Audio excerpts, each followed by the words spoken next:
Hi everyone and welcome to Ball Python Breeder UK. If you've been following the channel for a while, you'll have noticed I've been absent for probably a month and a half now, mainly because I had to move house and I also broke my arm. So for the arm I was really lucky. I managed to pop it back into place when I got up, so didn't have a surgery on that. The house move's done now, so I should be back to posting a video a week for you. The only problem is I had every breeder's worst nightmare happen, which is having to move house with live clutches of eggs.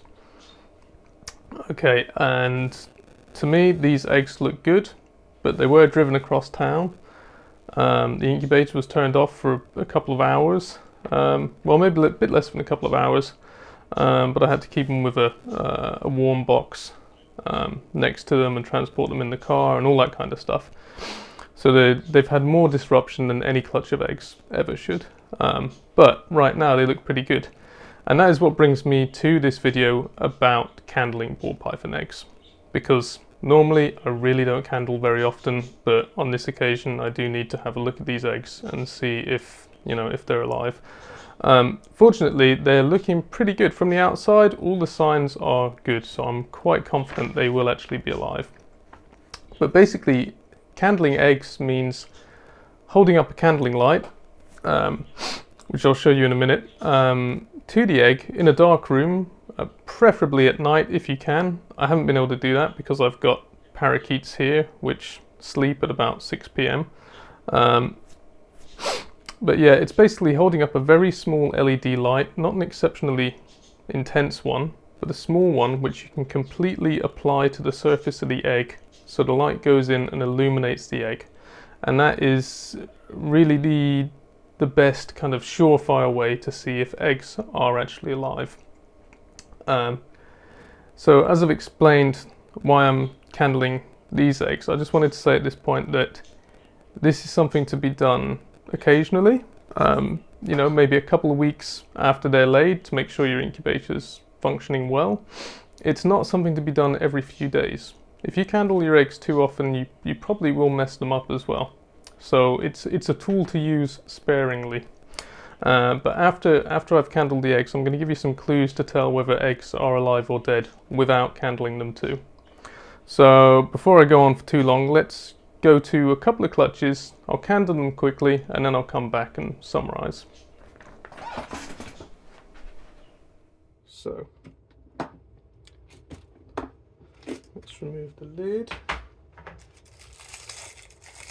remove the press and seal, which is really well sealed on.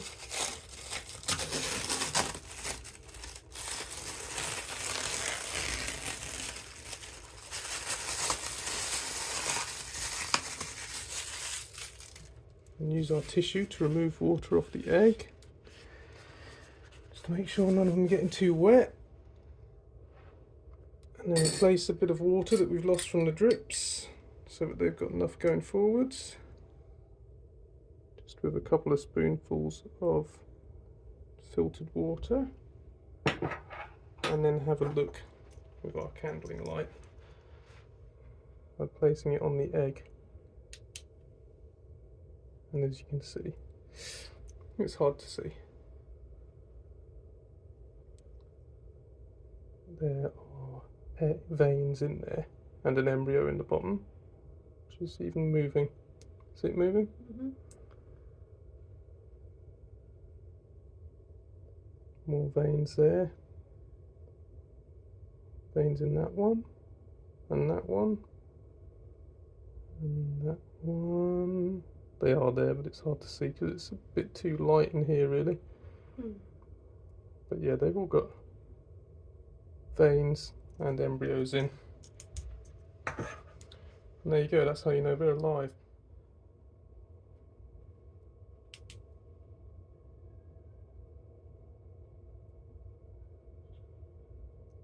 Yeah, you can see veins. And that one, see? Mm-hmm. And veins in there. And there. are all alive. Okay, so as we've just seen, those eggs are all looking good, which is really lucky considering what they've been through. But whenever you candle like that and you can see that nice kind of spider's web of reddish veins through the shell like that, you know they're alive. So I'm really pleased with that result. This is about as excited as you'll ever see me. I'm not a very excitable person, but yeah. But like I say, that was a good example of when you should candle eggs. I'm pleased now. I know where I stand. I know what food to order for the hatchlings as well, because everything needs to be planned in advance. But before we end the video, I did want to go through sort of ways to check on your eggs without candling to see if they're dead or alive. So the first thing is they'll have, in the first few weeks, the eggs will be plump, they'll have taut shells, and the shells will remain fairly white. So signs of eggs dying, for example, is an egg that suddenly starts to look sweaty, that starts to look more yellow. It looks like it's got perspiration on top, and when you touch it, it feels flaccid, it's lost that turgidity. And other signs are, of course, eggs getting covered in green mold. Mold is okay sometimes. I've seen moldy eggs hatch, but green mold is one to look out for. So those are other signs that your eggs aren't doing well. If you get a couple of eggs dying off in the first couple of weeks of incubation, double check your incubator, make sure there's a thermometer in there to double check the temperatures, and keep a close eye on them. If your eggs are dying off one by one by one, you need a new incubator and you need to get them out of there quickly. So I hope this helps. As always, please do like and subscribe. I've linked to relevant articles written by myself in the description, which will give you way more information on egg incubation and incubators than I've told you just here. And I'll also put a couple of links into egg candlers and Hatch-Right, which is the incubation medium you can see around those eggs. So please do stay tuned and come back to see those babies hatch in about a month's time. And I'll go through them and I'll determine the morphs on a video. Thank you very much.